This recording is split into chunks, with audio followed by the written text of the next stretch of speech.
Bonjour à toutes et à tous. Voilà, c'est la rentrée, on y est. On est à la mi-septembre. On espère d'abord que vous avez passé un très bel été. Alors on sait que l'été, il a été très beau en grande partie sur la France, mais aussi inquiétant, et ça on aura l'occasion d'y revenir par rapport à l'environnement et toutes les actions qu'il faut mener et qu'il faut pousser à l'INA, ne serait-ce qu'à l'INA déjà. Ce sera déjà ça. Euh, Là, on va pas parler d'environnement, on va parler d'abord du contexte de la rentrée. Contexte de la rentrée pour l'audiovisuel public globalement et pour l'INA en particulier. Beaucoup de choses sont floues, beaucoup de choses sont en train de bouger, d'évoluer, de se négocier en coulisses au niveau des tutelles et de la direction et des directions de l'audiovisuel public. On devrait en savoir beaucoup plus au niveau des instances du personnel à partir de la fin septembre. On a un CSE dernière semaine de septembre, on aura le conseil d'administration et enfin on aura le début de la négociation sur les salaires, et ça c'est ce qui nous touche tous très particulièrement, la négociation annuelle sur les salaires.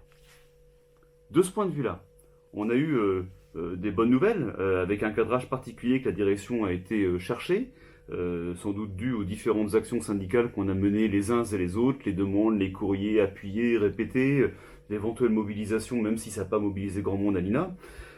Nous, notre objectif, à la CFDT, c'est d'utiliser tous les leviers possibles pour que chacun d'entre nous ait le moins d'impact possible vis-à-vis de l'inflation. Alors tous les leviers, ça va comprendre les salaires, mais également les primes, les permanences, également les participations de l'employeur, et tout ça, Christophe va vous l'expliquer en détail. Comme vient de vous le dire Stéphane, la négociation sur les salaires s'ouvrira fin septembre. Dans cette négociation, il y aura évidemment plusieurs points, notamment le point habituel du cadrage qui cette année a été officialisé à 1,75 comme l'année précédente. Et du coup, l'accord collectif dernièrement signé prendra pleinement sa mesure puisque notamment les changements de niveau pourront rentrer pleinement dans cette enveloppe globale. Ce qui va être important pour chacun de vous, c'est de nous transmettre votre fiche carrière pour qu'on puisse soutenir votre candidature, votre dossier en tout cas, pour l'obtention d'une mesure individuelle, qu'elle soit par le biais d'une augmentation individuelle pure et simple, d'un changement de niveau ou d'un changement de grille ou fonction qui vous semble important également par rapport à votre parcours. Envoyez-nous donc cette fiche carrière à l'adresse cfdt@ina.fr. Nous prendrons vos fiches carrière jusqu'à fin octobre, début novembre au plus tard, puisqu'après il faut laisser le temps de toutes les analyser. Toutes les fiches carrières qui seraient perçues après cette période seront du coup pour nous plus prioritaires par rapport aux autres. En parallèle de votre fiche carrière, envoyez-nous également un argumentaire un peu précis pour qu'on puisse avoir, nous, effectivement, de la matière pour défendre auprès à la fois de votre direction et de la DRH au moment des négociations sur cette commission de proximité spéciale. Ça, c'est la première partie sur le cadrage 1,75. L'autre partie qui a été octroyée par la direction, c'est l'enveloppe complémentaire dont vous parlez Stéphane, et cette enveloppe complémentaire est 1,53. Vous avez dû voir passer dans le 1,53 un sondage qu'on a mené, où il y a plusieurs questions.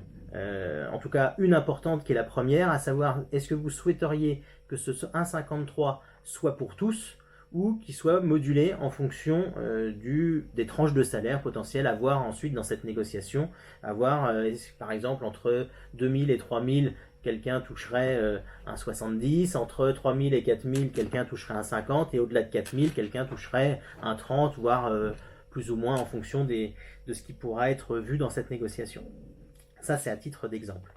Ensuite, la deuxième question, c'est si vous avez répondu le 1,53 pour tous, on voulait savoir si vous aimeriez moduler ce 1,53 quelque part tout en restant sur un taux fixe, savoir si en fonction des activités, si elle était télétravaillable ou non, que vous souhaiteriez une petite différence.